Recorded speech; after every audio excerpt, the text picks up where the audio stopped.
Dennis Cox and Jan Glazebrook have been growing Australian natives since the 70s. They've selectively cleared this land at Logan Village, south of Brisbane, leaving some stands of ironbarks and bloodwoods. So the Australian native plants they put in are in a natural setting. And I'll tell you what, it gives you that wonderful feeling of being in the bush.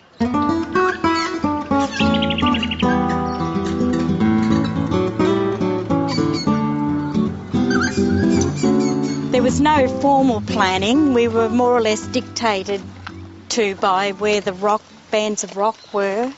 And how big is the garden then? It's about a hectare. And it's all garden? No, we've kept about a third of that in its natural state. Would you call yourself gardeners or plant collectors? Collectors. We're collectors, definitely. Collectors. There's no doubt about that. We have a huge range of different species on the block. Amongst their collection, Dennis and Jan have hundreds of grevilleas. Even a couple they bred themselves, and they're just beginning to come into flower now. That's a beautiful grevillea, isn't it? Grevillea petrophyloides from the southern part of Western Australia. It flowers, these pink flowers all up these canes. When it's in full flower, you get these pink canes blowing in the wind. It's really spectacular. Very delicate, isn't it? It is. It doesn't even look like a grevillea to most people. This is a nice looking one over here too, I see. This is Grevillea wickemi from northern Australia, right through the centre of Australia to Ayers Rock around there. And it flowers right through the winter months. It's got quite a different leaf form to a lot of the grevilleas, hasn't it? It does, and it's so attractive with the silver foliage and the orange, or it can be red flowered as well. This is the Grevillea hybrid, Peaches and Cream, and I'm sure a lot of you will recognise it because they're everywhere. This is the mother plant for every Peaches and Cream that exists, and it was discovered right here on this property by Dennis and Jan. The original Peaches and Cream was a chance seedling that I found underneath this parent by Pinnatifida, and we worked out that it must have been crossed with a cream Grevillea banksii. Was it in flower when you found it? No, it was just a tiny seedling, and I recognised it as something different. So I dug it up and looked after it and planted it in the garden when it was a bit bigger.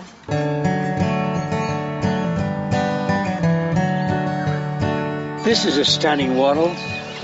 Yeah, this is a zigzag wattle, or Acacia macrodinia, and it's beautiful at this time of the year. What are some of the other favourite wattles you've got in this garden? We've got at the moment flowering the silver wattle, and Acacia spectabular, and Acacia decora is out in flower as well at the moment. So we're just at the start of the wattle season. We have over 100 wattles in the yard. Dennis and Jan's garden's not just about trees and shrubs. There's a terrific fern garden as well. Well, we've got the spear lily, the Dorianthes palmeri. We've got a couple of those. They grow naturally up on some of the mountains in the main range. We grew them from seed about probably 12 years ago, and they haven't flowered yet. They can take a long time, especially in a bit of shade. I believe you've got some Hoyas growing here too. The native local Hoya australis really likes it on the rocks here, and we're also growing the red-flowered Hoya McGillivray from North Queensland. Are they hard to get to flower? No, they flower quite well for us here, both of them. That plant down there looks like a bird's nest fern or something. What's it? It's Microsorum punctatum from central Queensland. Grows in rocky coastal areas, so it's quite at home here.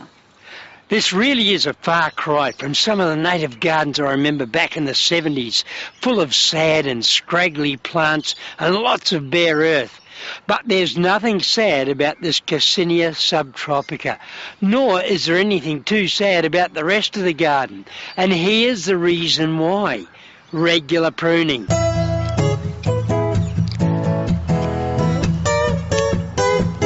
Well, it keeps the plant nice and bushy, and it's looking good that way, and you get many more flowers if you tip prune regularly. You can take off about a third of the plant. As long as there's green below where you cut, it's quite safe to cut back into the bush. Once the plant's finished flowering, that's about the best time to do your pruning, and that rule applies to natives as well as exotics. Despite the garden's size, Jan and Dennis can manage because these natives have low maintenance and water requirements, and because they put plenty of thought into plant selection. It's extremely important to pick the plants that suit your conditions, your soil conditions, your climatic conditions. If you don't, then you're doomed to fail.